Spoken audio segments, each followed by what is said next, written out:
with you losing your father, rest in peace, at such a early age. Yeah, I was 11 going on 12. That's man. Right when I'm trying to learn about girls, right when I'm trying to learn about how to be a man. You know that's what I'm getting to. Yeah. Was there? Did you have to learn how to be a man yourself? Oh, most definitely. From age 11 to now, basically raised myself or done all type of research myself, or just like using my brother as a reference. My older brother, he's like 5-6 years older than me, but he doesn't tell me everything, so I just have to watch and learn. A lot of things I just watched and learned and just see how they did it, trial and error. And that comes with a lot of BS and all that, you know, too, because when you have a dad, you can see how he operates with your mom, or like see how they go about with day-to-day functions, but when they pass, that just goes away, and nobody ever prepares you for death. Just that person no longer there. So it's like you went from having him, you know, take care of you and your mom and all that, to just now, because my older brother and my dad passed in the same year. So it went from being 5 people in the house to just 3. So I ended up having to be the youngest, or the man of the house. You lost your brother too? Yeah. I mean, he was in college. We would see him like every summer and everything, but I was the main person in the house. So it's like I had to raise my little brother, and my mom's working her jobs and everything. So it was like definitely you good. Definitely an adjustment. Definitely an adjustment. And those type of things, you learn a lot about yourself. You have to grow up quick. You can't complain as much, because if you complain, you know, nothing's gonna get done. So I just had to just take it to the chin and just always had that mentality of I'm gonna do something. You know what I mean? So just taking things to my own hands. That's deep, man. You know, it's funny. Becoming a man, you feel like it's instinctually in us to feel like we're under pressure. All the time. And all the time. You, in a weird way, you learn this because, especially us who grow up with our moms. Yeah. And you don't know a lot of times how relationships work. Because you don't see nobody loving your mom like that as a man. So a lot of times when you get in these relationships or you deal with women, you kind of just go with, which is one of the most dangerous things you could do, is treating women how society treats them. Right. And in your own way. And you could just go from what TV says or what YouTube says, movies, and you don't grow up with that initial household of seeing a man loving a woman, and how a man treats a woman, and how a woman treats a man, and how that dynamic can help your growing up process. So with him being gone, my mom was never married. My mom was in relationships, but she didn't necessarily have the most positive influence with the man she was with.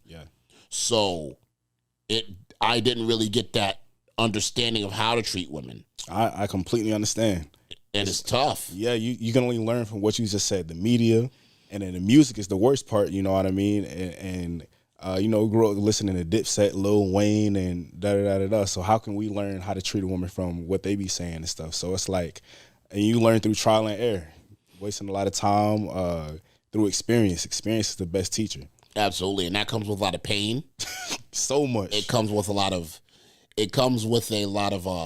heartbreak. Man. It comes, you know, because I was in 2 long-term relationships, and I've been single since because I didn't want to deal with heartbreak again. Man, when Take Care came out, I was maybe like 14, 15. That's still stuck with me. Like, just how everything he was talking about in that whole album. I'm like, man, that's what I was going through in middle school. It's so crazy. Yeah, bro. It's so, let me ask you this. Let me ask you a worldwide question. You as a single man, where do you think it has become for men and women in the dating world? Do you feel like it's tough for you? Do you feel like it's kind of, and now in society in general, do you feel like roles have changed? As a man, how do you feel like it's been in society today with that? I think it's been an attack on relationships lately. And it's been a process throughout the whole last 20, 30 years to separate families and men and women against each other, pitting us against each other. Because when you look at social media or just the way society works, they're trying to have us compete against each other instead of working with each other. Absolutely. Like a yin and yang type of thing. Like men and women definitely need each other to work. Like, we're good at some things that they're not. They're good at some things that we're not good at. So it's like, just need to accept those differences and stop trying to one-up each other or compete with each other. I feel like that's the biggest thing around in the dating world. Everybody's trying to get one over. You know what I mean? Or be selfish. Selfishness is a killer. And non-communication. There's so many different things, but I feel like that's the biggest thing. Is just we need to stop trying to compete with each other and just realize that we are different and that we do need each other. Like, it's simple. 1 + 1 is 2. Amen, brother. Great guys. For y'all at YouTube and following this right now, your IG reels. This man just dropped some real game right there, because this is real facts on what he's saying, and it's like, with the way society is, we definitely need that. They need that to change.